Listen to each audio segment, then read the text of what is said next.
Ini rumusnya ya. Ini jarang diketahui ini, tapi insya Allah kalau paham ini, insya Allah senang menikmati. Tapi jaga ya, ini rahasia di antara kita aja nih.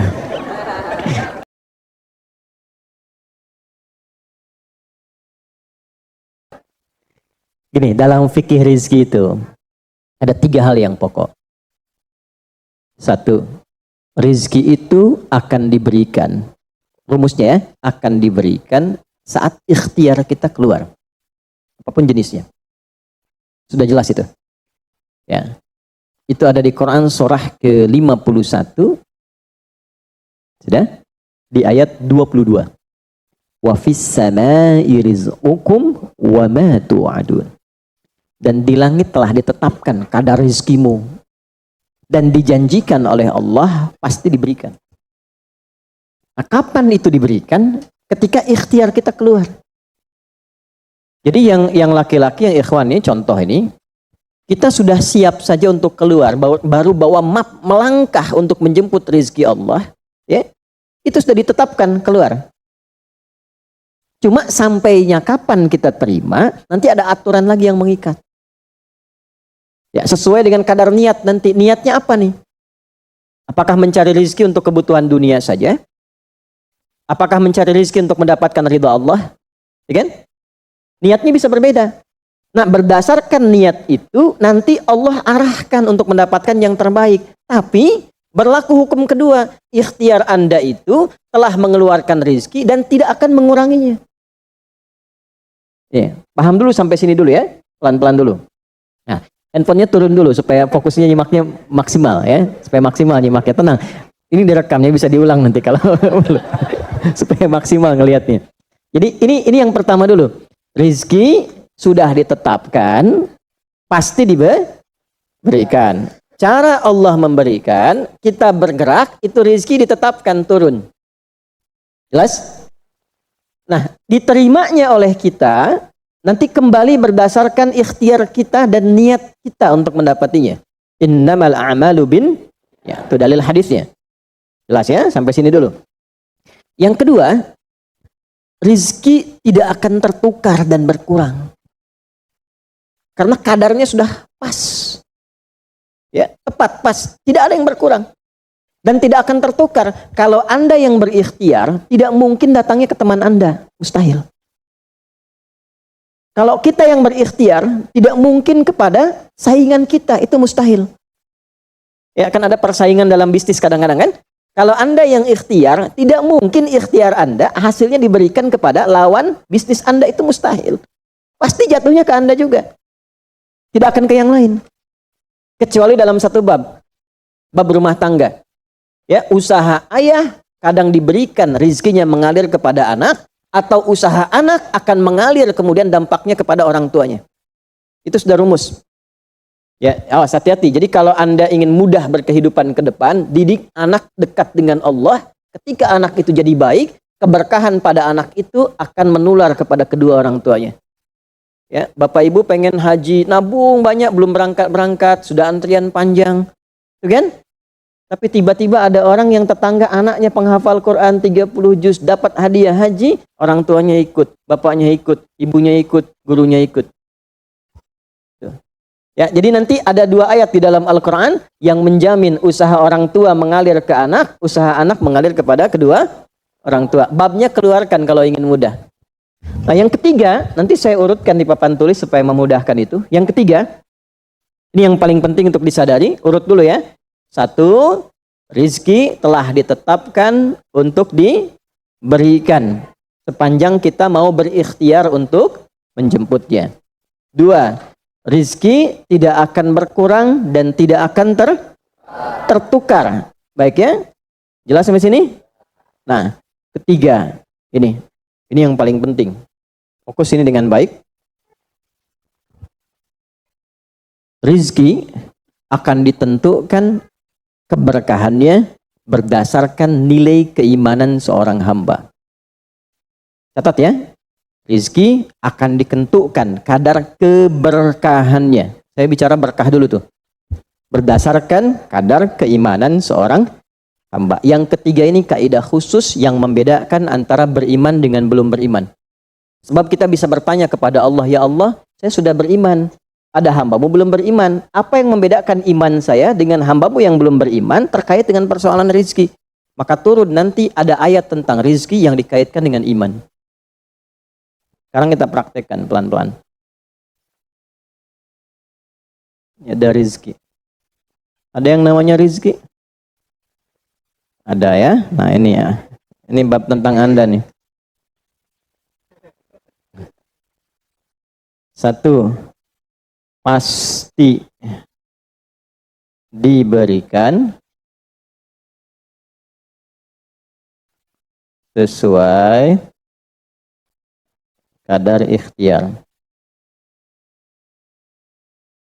Halo. Ya?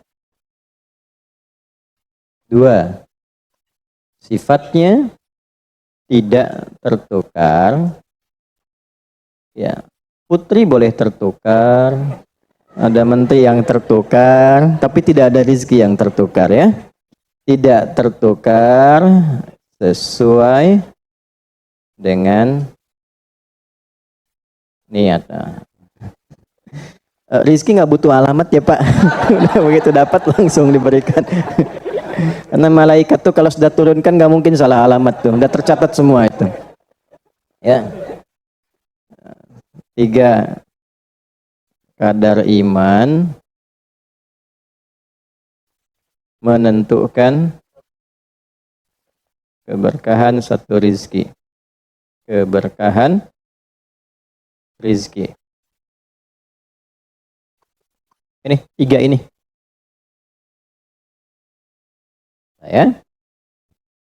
Ya, pelan-pelan. Ya, cara memahaminya bagaimana? Kalau ada yang bergerak, itu pasti rezeki diperintahkan ya untuk diturunkan. Tapi sekali lagi tadi, apakah itu akan langsung diterima atau nanti diakumulasikan, dikumpulkan? Yang dengan pengumpulan itu di titik tertentu Allah berikan. Jadi kalau Anda misalnya belum dapat hari ini, belum dapat hari besok, sepekan nyari nggak dapat. Tiba-tiba bulan yang ketiga dapat dan gajinya begitu besar tawarannya. Bahkan belum mulai udah dikasih ya pesangon misalnya untuk uang muka banyak sekali. Nah, cara memahaminya bagaimana? Bukan berarti ketika Anda dapat di situ besar. Itu akumulasi kumpulan yang telah dikumpulkan dari ikhtiar Anda sejak awal. Paham nggak sampai sini? Paham ya? Nah, kenapa ada hukum demikian? Masuk ke sini dulu nih. Ya, saya mau tanya sebentar. Bapak Ibu, yang para ayah dulu ya, laki-laki lah terutama. Kalau mencari rizki dalam konteks bekerja ya, untuk materi. Karena rizki itu nanti ada ketenangan, anak-anak, keturunan itu rizki juga. Dalam konteks mencari materi, untuk makan, untuk minum dan sebagainya, saya tanya, untuk memenuhi kebutuhan hidup atau untuk mencari ridho Allah? Udah jujur aja, nggak usah. Bahas sini dulu. udah, wajahnya nampak kok ini. Saya tanya, untuk kebutuhan hidup atau mencari ridho Allah? Nah, ini nomor satu. Nggak mau kalah dua-duanya. Ridho Allah. Ini sekedar dunia. Pelan-pelan ya. Ketika Anda mencari rizki hanya untuk dunia, maka yang berlaku hukum dunia. Ya. Semakin Anda bekerja keras, semakin Anda dapat. Semakin Anda kreatif, semakin mudah dapat. Ya, semakin pintar, semakin mudah dapatnya. Di sini tidak berlaku masalah iman.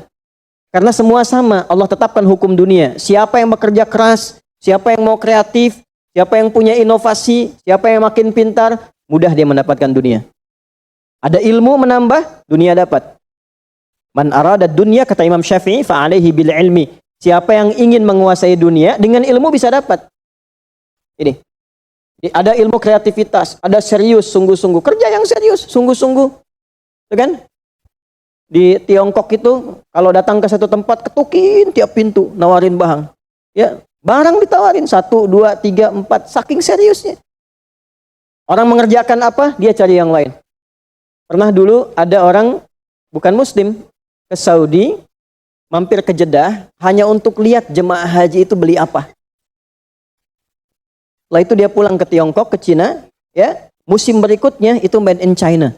Semua buatan Cina tuh, yang tasbih Cina, yang sajadah Cina, dan harganya jauh di atas harga standar.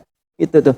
Jadi kalau misalnya orang serius, sungguh-sungguh kreatif, inovasinya ada, bisa buat sesuatu yang orang lain nggak buat, dia bisa sukses. Hukum dunia. Gitu.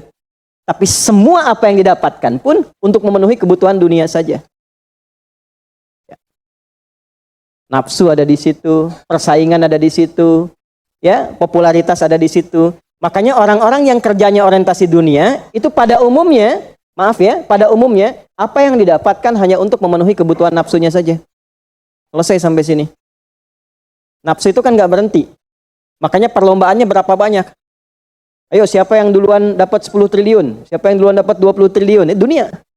Dan nggak akan berhenti. Begitu dapat, pengen nambah lagi. Dapat, pengen nambah lagi. Walaupun yang dipakai mungkin tidak sampai ke situ. Sekarang saya tanya Anda ya, mengumpulkan sesuatu yang tidak Anda gunakan, bermanfaat tidak? Ya, Ibu misalnya mengumpulkan kayu bakar banyak sampai seruangan masjid ini, Bu. Ya, tapi yang Ibu pakai sehari cuma 1. Ya, dikumpulin 1, 2, penuh, tapi yang dipakai 1. Tapi nggak pernah puas melihat pengen lagi, sampai 10 masjid kayu dikumpulkan. Yang dipakai cuma 1. Nah, kira-kira perbuatan semacam ini bermanfaat tidak? Nah, jika ada orang yang banyak bekerja, hanya membutuhkan sesuatu untuk memenuhi keinginannya saja, ketahuilah Anda terjebak dalam kehidupan duniawi. Mohon maaf sebesar-besarnya ya. Jadi kalau bekerjanya hanya untuk tambah tabungan lagi, cek saldo, bandingkan dengan teman-teman, tapi dari apa yang dikumpulkan tidak membuat Anda lebih baik. Ya, yang paling bahaya tuh gini, pas sakit carinya obat generik. Padahal kayaknya minta ampun gitu. Ya, yang itu menunjukkan bahwa ada sifat dunia yang menguasai. Pada diri pribadi pun bersifat masih kikir. Nah ini ya, ini yang berbahaya ini. Ya, kalau bekerjanya nggak ada masalah, serius dapat nggak ada masalah. Cuma yang dapat ini mengeluarkannya seperti apa? Kalau hanya mengumpulkan, hanya pamer, hanya untuk update, dia mau menyampaikan dengan pamernya, pakai hukum dunia, nggak bisa disalahkan dalam konteks dunia. Walaupun secara moral dalam hukum agama ini tidak dibenarkan. Jelas nggak sampai sini? Ya, sekarang saya tanya, ada nggak orang misalnya OKB misalnya, orang kaya baru gitu. Nah, baru kaya langsung pasang status, ada yang begitu? Ya, dapat mobil baru pasang status, ada yang begitu? Nah, ini biasanya semakin banyak dilakukan, terjebak dengan hukum dunia. Tugas kita mendoakan, bukan mencela. Oh, pasti si itu tuh, nah, bukan ya. Jangan seperti itu. Ya, tugas kita mendoakan kembali, dan sehingga dengan doa itu mudah-mudahan sampai kepada jiwanya untuk bisa berubah. Sehingga diarahkan pada yang lebih baik. Tapi maksud saya begini, kalau ada di antara yang ngaji itu, terpedaya dengan sistem seperti ini, dia bekerja, tambah lagi, tapi penambahan itu alhamdulillah tidak membuat kehidupannya lebih baik dan bermanfaat, dia terjebak dalam kehidupan dunia. Pada akhirnya berlaku hukum akhir dunia. Hukum akhirnya? Fana.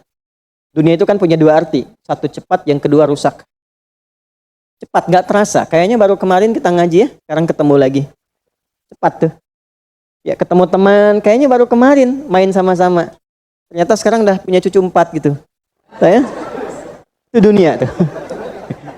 Itu hukum dunia, cepat. Ya, cepat. Yang kedua rusak. Semua dunia itu akan fana, rusak, sifatnya hilang, habis. Kalau bukan kita meninggalkan dunia, dunia yang meninggalkan kita duluan. Ini saya sering katakan, ini ada gelas nih, menampung air. Airnya habis, didiamkan saja, jangan diapa-apakan. Ini kotor, rusak sendiri. Anda punya handphone, elektronik, simpan aja, nanti rusak sendiri. Sifat semua dunia itu rusak. Ya, di sepanjang kita berada di dunia, tubuh pun nggak abadi. Yang ganteng-ganteng akan hilang dengan sendirinya gantengnya. Makanya ibu kalau cari suami ganteng nanti rugi tuh. Ya, Baik, sama. Istri juga demikian, yang perempuan demikian. Semua selama di dunia hukum berlaku. Nah, harta juga begitu. Saat dikumpulkan banyak yang dihitung ini, kalau tidak sadar dengan, nah ini poinnya.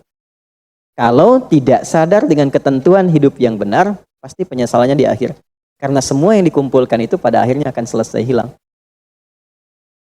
Minimal manusia yang meninggalkan apa yang dikumpulkan dari dunia ini. Terkumpul 100 triliun. Hartanya kumpul, manusianya kan meninggal juga. Ya kan? Selesai ya? Ya, pertanyaannya, selama hidup yang kemakan berapa dari sini? Nah, ini yang kemudian dikoreksi oleh agama, dituntun oleh Islam. Tidak salah. Kalau bisa jangan 100 triliun, nanggung 1000 triliun, 2000 triliun, 3000 triliun. Kayak Abdurrahman bin Auf tuh, sampai 14.000 triliun. Kalau dihitung dengan kurs sekarang, sampai 14.000 triliun. Tapi ternyata apa yang dikumpulkan itu membawa keberkahan untuk dunianya, plus membawa bekal kebaikan untuk akhiratnya. 1 dari 10 orang yang dijamin masuk surga tanpa hisab adalah orang paling kaya yang pernah hidup di muka bumi ini. Salah satunya Abdurrahman bin Auf. Hartanya kurang lebih sampai 14.000 triliun. Tapi bisa menggunakannya. Dunianya sejahtera, akhiratnya terjamin. Jelas sampai sini? Ya, nah maka yang paling menentukan itu ini satu niat, yang kedua di sini aspek keberkahan. Dicarinya pakai iman.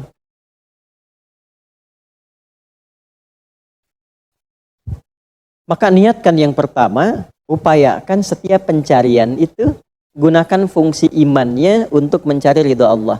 Maka ayatnya akan pindah ke ayat 172. Ya ayyuhalladzina amanu kulu min thayyibati ma razaqnakum. Hei orang-orang yang beriman, pakai imanmu untuk mencari kebutuhan hidupmu. Nanti aku siapkan, kata Allah, yang sesuai dengan kadar imanmu. Karena itulah kadang kelihatannya begini. Kelihatannya mohon maaf ya Bu, Pak, nggak dapat lagi. Padahal sudah tahajud malamnya. Udah puasa, udah baca Quran, lamar nggak dapat lagi. Ini nggak dapat lagi. Bukan karena ini Anda nggak bisa dapat, bukan. Karena belum cocok dengan iman Anda. Ini belum thayyib. Belum thayyib. Belum ada baiknya. Mungkin ada bagian dari usaha itu yang kurang cocok untuk iman. Tapi ikhtiar Anda mencari, itu oleh Allah ditetapkan. Setiap dia berangkat, tuliskan. Siap turunkan, siap turunkan. Cuma kapan diturunkan? Nah, itu kadang-kadang ada latihan untuk menguatkan keimanan kita. Sampai kita melewati semua perjalanan pencarian rezeki itu, baru diturunkan. Dan hebatnya, dalam mencari ini, Allah berikan bonusnya. Ada bonus pengalaman.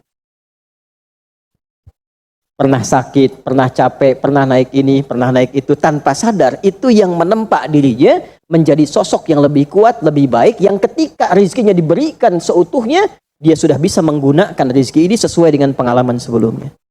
Nah, yang mahal tuh ini.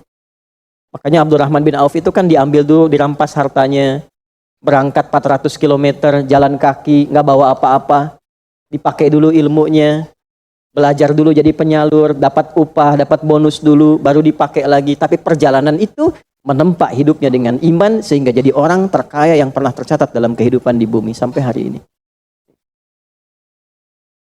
Jadi kalau satu kali Anda melamar kemudian ditolak pekerjaan, jangan langsung simpulkan tidak diberi.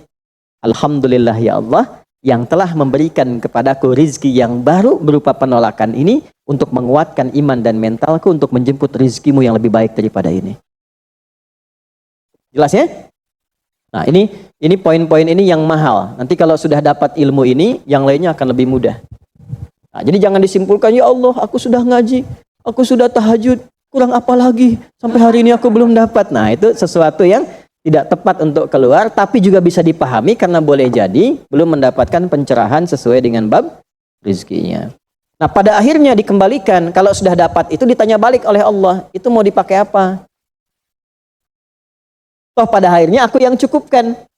Ya, falyanzuril insanu ila ta'ami. Yang pertama kebutuhan makan kita pastikan dengan baik. Allah yang kasih, masa digunakannya untuk mencari yang tidak baik?